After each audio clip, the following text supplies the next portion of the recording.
Good morning विद्यार्थियों। आज हम आपको हिंदी साहित्य में, हिंदी लिटरेचर में विक्रम साराभाई नामक पाठ पढ़ाएंगे। सर्वप्रथम हम पाठ का परिचय करते हैं। प्राचीन काल से ही भारतीयों का वैज्ञानिक दृष्टिकोण प्रबल रहा है। इस वैज्ञानिक परंपरा के अंतर्गत डॉक्टर अम्बालाल विक्रम साराभाई देश के महान वैज्ञानिकों में से एक थे। साराभाई ने भारत को अंतरिक्ष अनुसंधान के क्षेत्र में विश्व पटल पर पहचान दिलाई। आणविक ऊर्जा और इलेक्ट्रॉनिक्स के क्षेत्र में भी साराभाई का विशेष योगदान रहा है। 24 सितंबर सन 2014 ईस्वी को भारतीय अंतरिक्ष अनुसंधान केंद्र बंगलुरु से भारतीय उपग्रह मंगल ग्रह पर सफलतापूर्वक भेजा गया।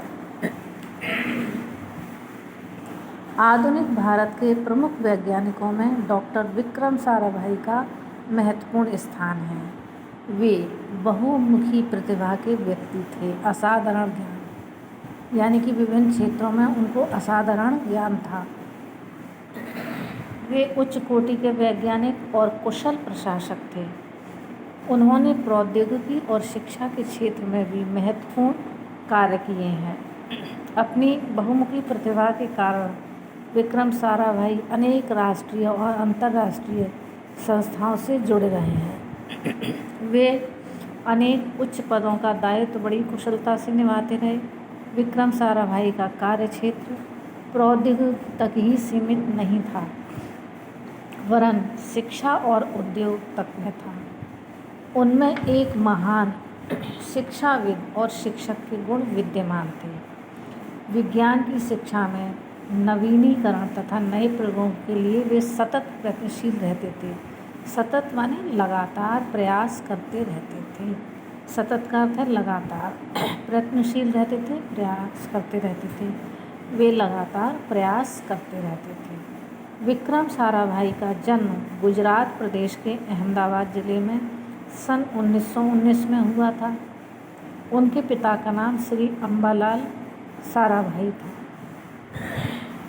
वे एक महान उद्योगपति थे जिनके पास अपार धन संपत्ति थी। उनका मानना था कि अपने बच्चों को सर्वोत्तम शिक्षा प्रदान करना माता पिता का सबसे बड़ा कर्तव्य है। अर्थात बच्चों को सर्वश्रेष्ठ शिक्षा देना, उत्तम शिक्षा देना माता पिता का कर्तव्य है। तत्कालीन विद्यालयों की शिक्षा से वे संतुष्ट नहीं थे। तत्कालीन विद्यालय उस समय उनके समय में जो विद्यालय थे, वे उन विद्यालयों की शिक्षा से संतुष्ट नहीं थे। अतः उन्होंने अपने भवन के परिसर में ही अपने परिवार के बच्चों के लिए एक विद्यालय की स्थापना की। उन्होंने बड़े ही योग्य शिक्षकों को नियुक्त किया। इस विद्यालय में विज्ञान, गणित, भाषा, इतिहास, भूगोल, इंजीनियरिंग, कला, शिल्प, संगीत, नृत्य आदि विषयों की शिक्षा की व्यवस्था की। इस विद्यालय में ही बालक विक्रम की शिक्षा हुई।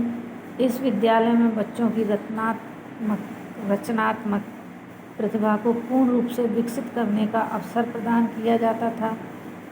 बच्चों को समस्या के प्रति जागरूक बनाने और स्वयं विचार करके उसका हल ढूंढने के लिए प्रेरित किया जाता था। यहाँ पर इनकरेजमेंट बहुत अधिक था। बच्चों को बहुत अधिक प्रोत्साहित किया जाता था। यहाँ विक्रम ने अपने हाथ से सारा काम स्वयं करने का प्रशिक्षण प्राप्त किया। 10वीं की परीक्षा उत्तीर्ण करने के बाद अहमदाबाद के गुजरात महाविद्यालय में प्रवेश लिया। यहाँ से 12वीं की परीक्षा उत्तीर्ण करने के बाद वे उच्च शिक्षा प्राप्ति के लिए इंग्लैंड गए। वहाँ उन्होंने सेंट जॉन कॉलेज कैम्ब्रिज से सन 1939 ईस्वी में भौतिकी और गणित में BSc की डिग्री प्राप्त की। बैचलर ऑफ साइंस BSc की डिग्री कहलाती है। इसके बाद उन्होंने अनुसंधान प्रारंभ किया, खोज संबंधित कार्य किए, किंतु द्वितीय विश्व युद्ध के कारण उन्हें भारत वापस आना पड़ा। भारत आकर उन्होंने भारतीय विज्ञान संस्थान बेंगलुरु में कॉस्मिक किरणों पर अनुसंधान शुरू किया। कॉस्मिक किरणें क्या हैं? अंतरिक्षीय ब्रह्मांडीय किरणें। प्रसिद्ध वैज्ञानिक प्रोफेसर चंद्रशेखर वेंकट रमन संस्थान के निदेशक थे। बेंगलुरु में ही विक्रम एक दूसरे महान वैज्ञानिक डॉक्टर होमी जहांगीर भाभा के संपर्क में आए। डॉक्टर भाभा उस समय इस संस्थान में प्रोफेसर थे। यह वही डॉक्टर होमी भाभा थे जिन्होंने आगे चलकर केवल 10 वर्षों 1954 से 1964 तक में परमाणु ऊर्जा के क्षेत्र में ही अपना असाधारण कार्य भारत में इतना आगे बढ़ा दिया कि सारा संसार आश्चर्यचकित रह गया। उनके शोध कार्यों को देखते हुए भारत सरकार ने उन्हें भारतीय परमाणु ऊर्जा आयोग का अध्यक्ष नियुक्त कर दिया। उनकी अध्यक्षता में परमाणु ऊर्जा के संबंध में अनेक प्रयोग किए गए, जिनमें परमाणु ऊर्जा का शांतिपूर्ण कार्यों के लिए उपयोग विशेष रूप से उल्लेखनीय है। यानी कि परमाणु ऊर्जा का शांतिपूर्ण कार्यों के लिए उपयोग किस प्रकार से करना चाहिए, उन्होंने इस विषय में भी बताया। वर्षों बाद उनके इस कार्य को डॉक्टर साराभाई ने और आगे बढ़ाया। द्वितीय विश्व युद्ध समाप्त होने पर डॉक्टर साराभाई पुनः इंग्लैंड चले गए। उन्होंने वहाँ कॉस्मिक किरणों में अपने शोध कार्यों को आगे बढ़ाया। सन 1947 ईस्वी में उन्हें कैम्ब्रिज विश्वविद्यालय से डॉक्टरेट की उपाधि मिली। फिर वे भारत लौट आए। डॉक्टरेट की उपाधि कब मिलती है? पीएचडी करने पर, शोध करने पर। यहाँ आते ही वे पुनः अपने ही साधनों से अहमदाबाद में भौतिकी अनुसंधान प्रयोगशाला की स्थापना में लग गए तथा यहीं से वे प्रोफेसर के पद पर कार्य करने लगे। विक्रम साराभाई स्वभाव से ही क्रियाशील व्यक्ति थे, अर्थात वे हमेशा कोई न कोई कार्य करते रहते थे। हर समय विज्ञान और प्रौद्योगिकी से संबंधित किसी न किसी काम में लगे रहना और नई नई योजनाएं बनाते रहना उनका स्वभाव बन गया था। वे अपनी धुन के पक्के थे और क्षण भर भी निष्क्रिय नहीं बैठ सकते थे, बिना काम के नहीं रह सकते थे। पक्के थे यानी कि वे दृढ़ संकल्पी थे। सारे सुख साधन सुलभ रहने पर भी वे विश्राम करना नहीं जानते थे, अर्थात वे हर समय कोई न कोई कार्य करते रहते थे। विक्रम साराभाई भारत में अंतरिक्ष अनुसंधान के जनक माने जाते हैं। श्री हरिकोटा में राष्ट्रीय अंतरिक्ष केंद्र की स्थापना का श्रेय भी उन्हें जाता है। अंतरिक्ष अनुसंधान का अध्यक्ष चुने जाते ही उन्होंने तिरुवनंतपुरम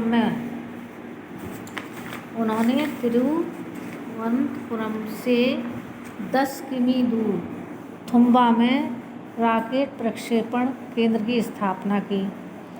यहाँ देश विदेश के अनेक वैज्ञानिकों द्वारा अंतरिक्ष विज्ञान के क्षेत्र में अनुसंधान और प्रयोग होते रहे, किंतु विक्रम साराभाई ने इस बात पर बार बार बल दिया कि परमाणु ऊर्जा का प्रयोग शांतिपूर्ण कार्यों और मानव कल्याण के लिए होना चाहिए।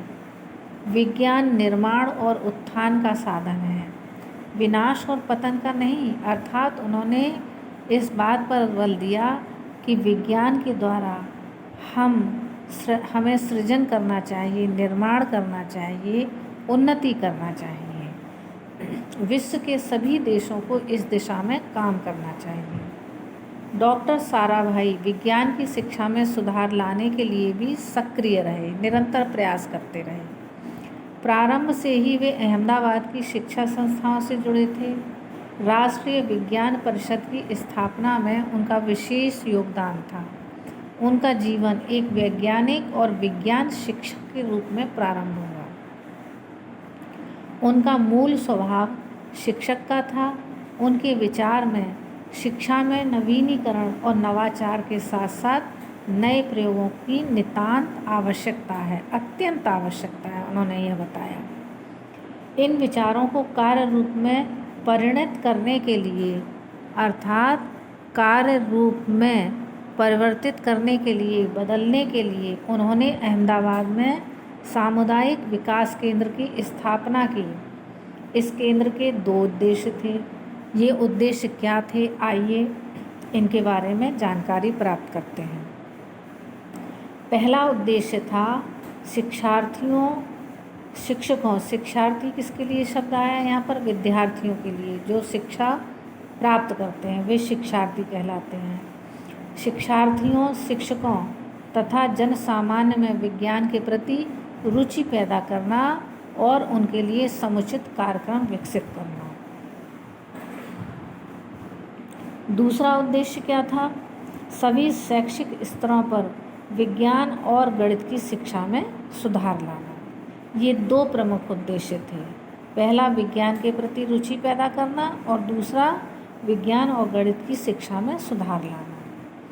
विक्रम साराभाई विज्ञान की शिक्षा का संबंध नैतिक मूल्यों से जोड़ते थे।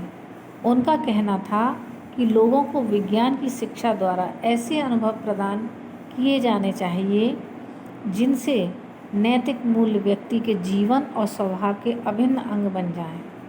हर व्यक्ति में वैज्ञानिक दृष्टि का विकास होना चाहिए। वे चाहते थे कि बच्चा जिज्ञासु बने और प्रश्न करे, उसमें खोज की प्रवृत्ति पैदा हो, चिंतन की क्षमता का विकास हो। साराभाई महात्मा गांधी की बुनियादी शिक्षा के तरीकों को अमल में लाना चाहते थे। वे परिवेश से ही संबंधित हस्तशिल्प और उद्योग के माध्यम से शिक्षा देना चाहते थे। साराभाई शिक्षा में सहयोग वृत्ति पर भी बल देते थे। सहयोग वृत्ति क्या है, सहयोग भावना, यानी कि मिलकर काम करने की भावना पर बल देते थे, जिसे कि आजकल हम टीम वर्क कहते हैं। उनका कहना था कि साधन और सुविधाओं की दृष्टि से किसी भी शिक्षा संस्था का परिपूर्ण होना कठिन है, यानी कि कोई भी शिक्षा संस्था अपने आप में पूर्ण नहीं हो सकती। वहाँ साधन की कमी रहेगी या सुविधाओं की, कोई ना कोई अभाव बना रहता है, ऐसा उनका मानना था। अतः सहयोग और संयुक्त प्रयास द्वारा उस अभाव को, उस कमी को दूर किया जा सकता है। आसपास की शिक्षा संस्थाओं को मिलाकर संयुक्त प्रयोगशालाएं स्थापित करनी चाहिए और सभी को उनका लाभ उठाना चाहिए, ऐसा उनका मानना था। वे ऐसा करना चाहते थे कि जो आसपास की शिक्षा संस्थाएं हैं वे सभी मिलकर कार्य करें। साराभाई ने अपने विचारों को क्रियान्वित करने की अद्भुत क्षमता थी। क्रियान्वित करना, सक्रिय करना। किंतु हमारा दुर्भाग्य है कि विज्ञान जगत का यह चमकता सितारा अल्पायु में, अर्थात बहुत ही कम उम्र में तिरोहित हो गया, छिप गया, अर्थात इनकी बहुत ही कम उम्र में मृत्यु हो गई। 31 दिसंबर सन 1971 ईस्वी को तिरुवनंतपुरम के निकट कोवलम में उनका निधन हुआ। आज जब हमारा देश आर्थिक, वैज्ञानिक और प्रौद्योगिकी क्षेत्र में आत्मनिर्भर बनने के प्रयास में लगा हुआ है, डॉक्टर साराभाई जैसी विलक्षण प्रतिभा का अभाव हमें सदैव महसूस होता रहेगा। विलक्षण माने अद्भुत।